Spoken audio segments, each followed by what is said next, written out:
జీవితంలో కూడా చాలా విషయాలు చీకటిపరమైనటువంటి అనుభవాలు ఉంటాయి. అనారోగ్యం అనే చీకటి రావచ్చు, ఆర్థిక సంక్షోభం అనే చీకటి రావచ్చు, శాపములనే చీకటి రావచ్చు, అంధకారం అనగా మన జీవితంలో అనేకమైన అంధకారాలు ఉన్నాయి. బైబిల్లో గ్రంథంలో చూడండి, దావీదు ఎక్కువగా దీని గురించి మాట్లాడుతుంటాడు.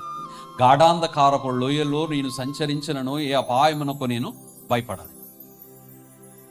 నా దీపమును వెలిగించువాడు ఆయనే, నా చీకటిని వెలుగుగా మార్చగలిగిన దేవుడు ఆయనే అని దావీదు పలుకుతున్న మాటలు మనం చూడగలం. అంటే చీకటిని వెలుగుగా మార్చాడు అంటే దాని యొక్క మీనింగ్ ఏంటంటే, మన జీవితంలో అలుముకున్నటువంటి అనేకమైన చీకటులు, సాతాను అనే శక్తులనే చీకట్లు మనం అలుముకుంటాయి, రోగములనే చీకటులు మనం అలుముకుంటుంటాయి.